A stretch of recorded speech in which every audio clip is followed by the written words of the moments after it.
Hello everyone, this is Ritu. उम्मीद करती हूँ कि आप सभी लोग अच्छे होंगे और स्वस्थ होंगे। जैसा कि मैंने आप लोगों को मेरी पिछली वीडियो में बताया था कि एसएससी जीडी की फिजिकल की डेट आप लोगों को सितंबर एंड में देखने को मिल जाएगी। तो 23 सितंबर से आप लोगों के एसएससी जीडी 2023-24 वाली वैकेंसी के फिजिकल होना है। खुशी की बात तो आप लोगों के लिए ये है कि आप लोगों के जो फिजिकल चलने वाले हैं वो काफी लंबे चलने वाले हैं। जैसे कि पहले ऐसा होता था कि आप लोगों को केवल 10 से 12 दिन का ही फिजिकल का टाइम दिया जाता था। ऐसा आप लोगों के साथ इस बार नहीं हुआ है। काफी लंबे आप लोगों की लगभग 39 डेज आपके फिजिकल चलने हैं। देखिए 2018-19 में जब वाली जो वैकेंसी थी उसमें मेरा सिलेक्शन हुआ था, तो उसमें जो प्रोसेस था वो ऐसे होता था कि पहले हमारा डॉक्यूमेंट वेरिफिकेशन करवाया गया था, फिर जो बच्चों का डॉक्यूमेंट सही थे उनको ही फिजिकल के लिए उन्होंने अलाउ किया था। अदरवाइज जिनके भी डॉक्यूमेंट में कोई दिक्कत थी या फिर कोई इशू है, किसी के पास कोई सर्टिफिकेट नहीं था, तो उसी टाइम उनको वहां पे रोक दिया गया था। लेकिन इस बार आप लोगों के पहले फिजिकल होगा, उसके बाद आप लोगों का डॉक्यूमेंट वेरिफिकेशन करवाया जाएगा। अफसोस सा होता है जब बच्चों के मेरे पास रेगुलर मैसेज आते हैं या फिर ईमेल भी आते हैं। इंस्टाग्राम पे भी काफी सारे बच्चे हैं जो मुझसे जुड़े हुए हैं और वो लोग अपना स्कोर बताते हैं, बोलते हैं कि मैम मैं काफी गरीब परिवार से हूँ और मेरा इसमें सिलेक्शन नहीं हो पाया और इसके लिए मुझे काफी ज्यादा जरूरत थी। मतलब कि इस वर्दी के लिए मैंने बहुत ज्यादा मेहनत करी थी और मैं इसके फिजिकल तक भी नहीं पहुंच पाया केवल कुछ नंबरों से। जब रिजल्ट आया था उस दिन मैं खुद बहुत मायूस हो गई थी। काफी ऐसे एस्पिरेंट थे जिनका सिलेक्शन नहीं हो पाया था। फिर मैंने उन्हें दिलासा दिया था कि कोई बात नहीं, आप लोगों की जो नई वैकेंसी है वो आने वाली है, आप लोग उसमें अच्छा स्कोर कर सकते हैं। और देखिए आप लोग निराश मत होया करें, कोई भी चीज अगर आप लोगों के साथ हो रही तो अच्छे के लिए ही हो रही है। मेरा एसएससी जीडी में भी सिलेक्शन हुआ था,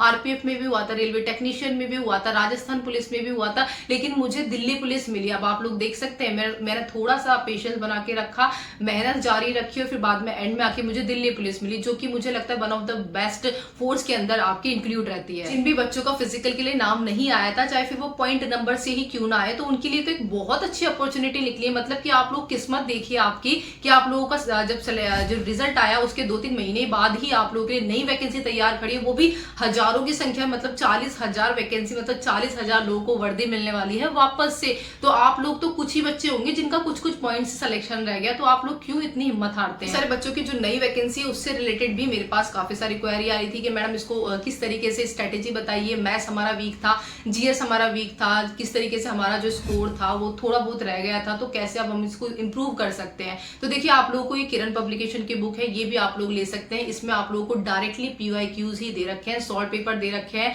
जिनको भी जो प्रीवियस इनके एग्जाम थे आप लोगों के 2023-24 वाली वैकेंसी, उसमें आप लोगों का जो भी रह गया आप लोग यहाँ से क्लियर कर सकते हैं। और सबसे अच्छी बात तो ये है कि इसमें आप लोगों को सारी चीजें चैप्टर वाइज दे रखी है। जैसे किसी पर्टिकुलर चैप्टर में आप लोगों को कोई दिक्कत है, आप लोग मैथ्स का मान सकते हैं, जैसे मेंसुरेशन है उसमें आप लोगों को दिक्कत आ रही है और सबसे ज्यादा मैथ्स में आप लोगों के वहीं से सवाल पूछे जाते हैं। लगभग 17 से 18% आप लोगों का जीडी के अंदर वहीं से आता है। तो उस टॉपिक को आप लोगों को यूट्यूब से फ्री क्लासेस लेकर के या फिर कहीं से भी आप उसका कॉन्सेप्ट क्लियर कर सकते हैं। उसके बाद आप लोग डायरेक्टली क्वेश्चन की प्रैक्टिस करिए और जल्दी से जल्दी टाइम लगा के प्रैक्टिस करिए। और जो क्वेश्चन नहीं आता है, इसकी जो बुक में आप लोगों को पीछे एक्सप्लेनेशन भी दे रखी है, वहां से आप लोग इसकी जो एक्सप्लेनेशन है उसको देख सकते हैं, उसको मार्क भी कर सकते हैं। उसके अंदर आप लोगों का कॉन्सेप्ट भी आप लोगों को प्रोवाइड करवा रखा है। तो जैसे आप लोगों को प्रॉब्लम होती है, जिस भी चैप्टर में प्रॉब्लम होती है उसको देखा, यूट्यूब से फ्री क्लास ली और फिर बाद में उसकी प्रैक्टिस पर आप लोग उतर गए। इससे आप लोगों का जो स्कोर होगा यकीन मानिए बहुत ज्यादा इंप्रूव हो जाएगा। साथ में आप लोगों की जो स्पीड है क्वेश्चन को अटेम्प्ट करने की वो भी काफी अच्छी हो जाएगी। आप लोग जो जीएस है, मैंने आप लोगों को जीएस का भी एक पर्टिकुलर चार्ट प्रोवाइड करवाया था, वहां से आप लोग इसको कवर कर सकते हैं, देख सकते हैं। मुझे इंस्टाग्राम पे भी आप लोग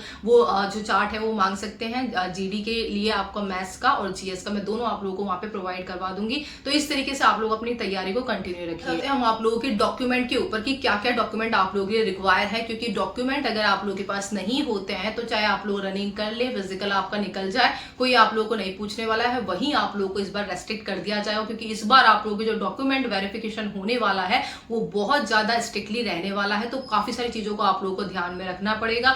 मैं आप लोगों को इंपॉर्टेंट डॉक्यूमेंट बताऊंगी, वो आप लोग कॉपी के साथ जरूर लेकर जाए। पहले बात कर लेती हूँ मैं नंबर फर्स्ट, जो डॉक्यूमेंट है आप लोगों का वो डोमिसाइल होना चाहिए, मतलब कि मूल निवास प्रमाण पत्र। वो आप लोगों का बहुत ही ज्यादा सबसे पहले आपका वो ही चेक किया जाए। जाएगा, क्योंकि लास्ट टाइम पे ऐसा हुआ था पिछली जो भर्तियां थी, और ये भर्ती भी, वो जो भर्तियां थी उससे रिलेटेड भी आप लोग का जो मैटर है वो कोर्ट में पहुंच गया था। उसकी रिगार्डिंग भी कोर्ट से स्ट्रिक्टली इसके लिए एक्शन आया था कि जो भी बच्चे, कुछ बच्चे ऐसे थे जिन्होंने, जो कि जनरल एरिया से आते हैं और उन्होंने जो फॉर्म अप्लाई किया था, इवन वो सेलेक्ट भी हो चुके थे, तो वो ऐसे हुए थे कि जैसे जनरल एरिया से हैं, उन्होंने देखा कि कट ऑफ इस जो नक्सल एरिया है या फिर जो बॉर्डर एरिया है तो इसकी कट ऑफ कम जाती है, तो उन्होंने वहां से, उस स्टेट से उसका फॉर्म अप्लाई कर दिया था, जिसकी वजह से वो लोग जॉब ले गए थे। और साथ में जो अभी भर्ती चल रही है इसमें भी कुछ बच्चे पहले ही ऐसे पाए गए थे जिनका डोमिसाइल फर्जी बना हुआ था। तो इस बार आप लोगों के इस पर तो बिल्कुल स्ट्रिक्ट जो एक्शन है वो लेने वाले हैं ये लोग। और अगर आप लोगों के पास जो डोमिसाइल है वो फेक पाया जाता है तो आप लोगों को अदर जो एग्जाम्स जॉब होती हैं तो उसके लिए भी रेस्ट्रिक्ट कर दिया जाएगा। इसलिए आप लोग जिनके पास भी फर्जी डोमिसाइल है तो वो लोग तो बिल्कुल ना जाए, अदरवाइज आप लोग किसी दूसरी जॉब के लायक भी नहीं रहेंगे। देखिए, डोमिसाइल आप लोग को ओरिजिनल लेकर जाना है, साथ में आप लोग इसकी जो कॉपी है वो भी जरूर लेकर जाए। 2 कॉपी आप लोगों को हर डॉक्यूमेंट जो मैं बताऊंगी उसकी जरूर से ही याद से ही रखनी है आप लोगों को, ये बहुत ज्यादा आप लोगों के लिए इंपॉर्टेंट है। आप में जो नए कैंडिडेट हैं जो SSC-GD का फॉर्म अप्लाई करने वाले हैं तो उनसे भी जरूर कह रही हूँ, खासकर वैसे तो मैं इसके लिए एक सेपरेट अलग से वीडियो दोबारा आप लोगों के लिए बना दूंगी कि 2025 में कौन कौन से डॉक्यूमेंट आप लोगों के लिए इंपॉर्टेंट रहने वाले हैं, उनको आप लोग आज ही बनवा लें। जब आप लोग अपना फॉर्म अप्लाई कर रहे हैं उससे पहले की डेट में बनवा लेंगे तो आप लोग सेफ रहेंगे। उसके लिए मैं आप लोगों को सेपरेट वीडियो प्रोवाइड करवा दूंगी, लेकिन फिर भी मैं आप लोगों को बता रही हूँ डोमिसाइल के मामले में बिल्कुल भी चीटिंग नहीं करनी है आप लोगों को। अगर किसी ने भी चीटिंग करी तो आप लोगों के पास चीटिंग, फर्जी, फ्रॉड का भी केस ये लोग इजीली लगा सकते हैं। हम लोग क्रूशियल डेट, ये देखिए ये वर्ड आप लोगों के लिए बहुत ज्यादा इंपॉर्टेंट है। आप लोगों के SSC-GD में क्रूशियल डेट 31 दिसंबर 2023 रखी गई है, जिसका मतलब ये है कि आप लोगों का जो भी ओरिजिनल डॉक्यूमेंट है तो वो 31 दिसंबर से पहले का होने चाहिए, चाहे फिर वो डोमिसाइल हो, कास्ट सर्टिफिकेट हो, आप लोगों का लाइसेंस हो, 10th 12th जो भी आप लोगों की मार्कशीट है, जो भी आप लोगों के सर्टिफिकेट है, तो ये आप लोगों के 31 दिसंबर 2023 से पहले के ही होने चाहिए। कुछ 1-2 केसेस ऐसे हैं जो कि काफी रेयरली हैं जिनमें ही कंसीडर किया जाएगा, अदरवाइज आप लोगों को इनमें कंसीडर नहीं किया जाएगा। बात कर लेते हैं हम लोग कास्ट सर्टिफिकेट के ऊपर, जो कि आप लोगों के लिए और भी ज्यादा इंपॉर्टेंट रहने वाला है। कास्ट सर्टिफिकेट ही आप लोगों की जो कैटेगरी है उसमें आप लोगों को फाइट करवाता है। अब देखिए, UR कैंडिडेट को तो किसी भी कास्ट सर्टिफिकेट की जरूरत नहीं पड़ती है।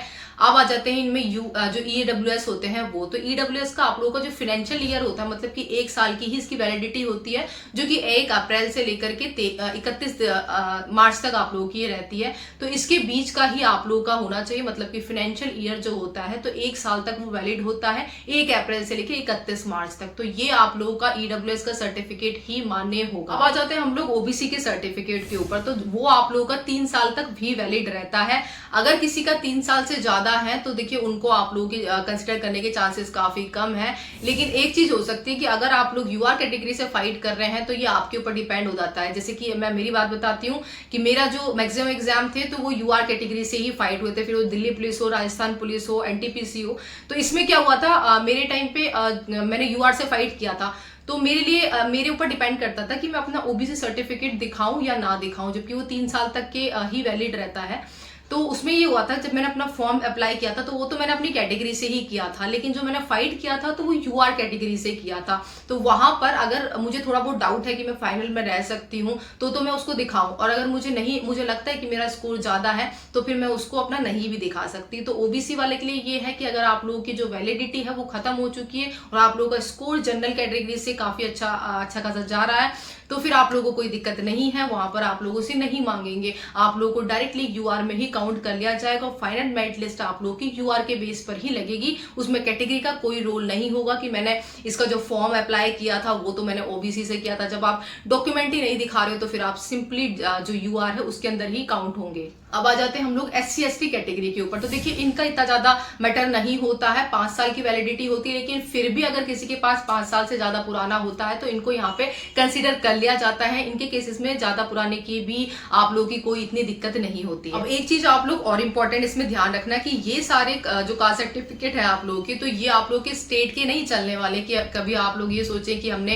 राजस्थान से फॉर्म अप्लाई किया है, यूपी से किया है तो मेरा यूपी का कास्ट सर्टिफिकेट चल जाएगा, ऐसा नहीं होता है। मैंने भी अपने 2 सर्टिफिकेट बनवा रखे थे OBC का, एक तो राजस्थान वाला और एक मेरा जो सेंटर है उसका। सेंटर का जो सर्टिफिकेट होता है वो सेंटर वाली वैकेंसीज में आप लोगों का अलाउ होता है, और जो स्टेट वाली बड़ी वैकेंसी होती है तो उसमें आप लोगों का स्टेट का सर्टिफिकेट चलता है। तो देखिए ईडब्ल्यूएस, ओबीसी और एससी एसटी वालों को, इनको ये खासकर ध्यान रखना है कि आप लोगों का जो कास्ट सर्टिफिकेट है तो वो आप लोगों का सेंटर का ही होना चाहिए और क्रूशियल डेट से पहले का ही बना होना चाहिए। बाद में बनवाओगे या अभी बनवाओगे कि मेरा फिजिकल 1 महीने बाद है और मैं बनवा लूँ, तो आप लोगों का वैलिड नहीं होगा। कुछ एक आध रेयर केसेस हो सकते हैं कि अगर वो आप लोगों का कंसिडर कर ले, तो अदरवाइज 99% चांसेस है कि आप लोगों को यूआर कैटेगरी में ही डाल देंगे अगर आप लोगों के पास सेंटर वाला कास्ट सर्टिफिकेट नहीं है। तो थोड़ी सी कॉम्प्लिकेशन है कास्ट को लेकर के, जैसे कि यूपी वाले, उनके भी मेरे पास काफी एसएमएस आते रहते हैं। तो वो ये बोलते हैं कि हम लोग ब्राह्मण हैं और हम अपने स्टेट के अंदर ओबीसी में आते हैं, लेकिन वो लोग सेंटर के अंदर यूआर के अंदर आते हैं। कुछ कास्ट ऐसी है। ऐसे सेम आप लोगों का जो राजस्थान है उसमें भी ये होता है कि जो जाट है तो वो राजस्थान के अंदर तो ओबीसी के अंदर में आते हैं, लेकिन जो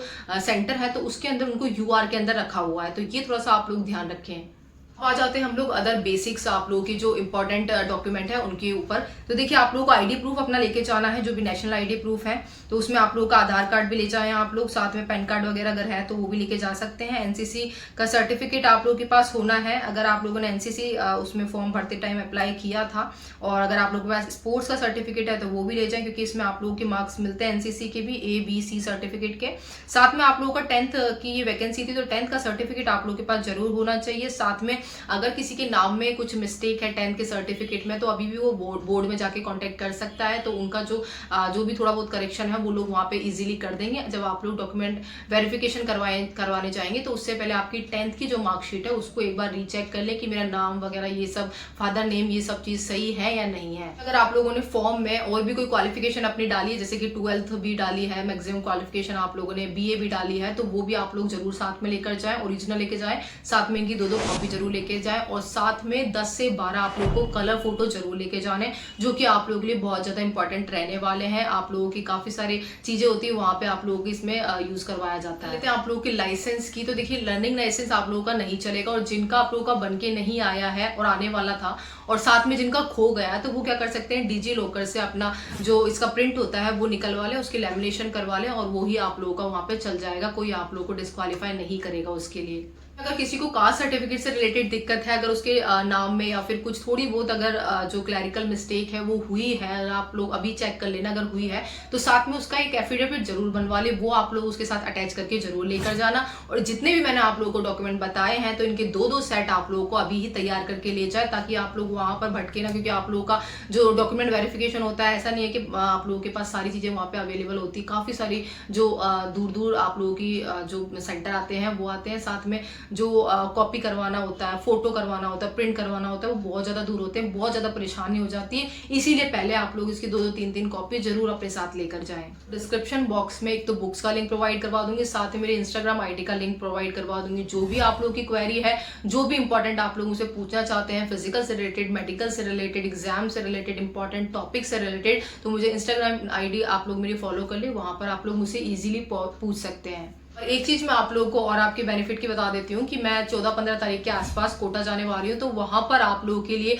जो हमारे नेशनल एथलीट कोच है, तो मैं डायरेक्टली आप लोगों को जो ग्राउंड्स है वहां पे आपकी या तो लाइव सेशन रख लेंगे या फिर आप लोगों की रिकॉर्डेड वीडियो आप लोगों को प्रोवाइड करवा दूंगी। तो जो भी आप लोगों की कॉमेंट है, क्वेरी है आप लोगों की फिजिकल से रिगार्डिंग आप लोगों की, कि किस तरीके से हमें फिजिकल में अच्छा इम्यूनिटी बूस्ट करना है, किस तरीके से स्टेमिना बनाना है, और क्या क्या जब हम लोग रनिंग करेंगे तो उससे पहले हमें क्या क्या चीजें ध्यान रखनी है, ताकि हमारा जो 5 किलोमीटर रनिंग है उसका टाइम आ पाए, और जो फीमेल है उनका 1600 मीटर का जो रनिंग का टाइम है वो आ पाए। वहां पे फीमेल हमारी कोच भी है रनिंग, जो हमारा जो ग्राउंड है, तो मैं उनसे भी आप लोगों को मिलवा दूंगी। साथ में जो हमारे नेशनल एथलीट कोच है तो उनसे भी मिलवा दूंगी, वो दोनों ही आप लोगों को बता देंगे फीमेल को क्या करना है, मेल को क्या करना है। तो ये सब चीजें आप लोगों को मैं 14 या 15 तारीख को एक डेट फिक्स करके आप लोगों को मेरी कम्युनिटी पोस्ट पर इसके रिगार्डिंग अपडेट दे दूंगी। तो मुझसे जुड़े रहना, साथ में इंस्टाग्राम आईडी को फॉलो कर ले, वहां पर भी मैं इसके रिगार्डिंग आप लोगों को अपडेट दे दूंगी।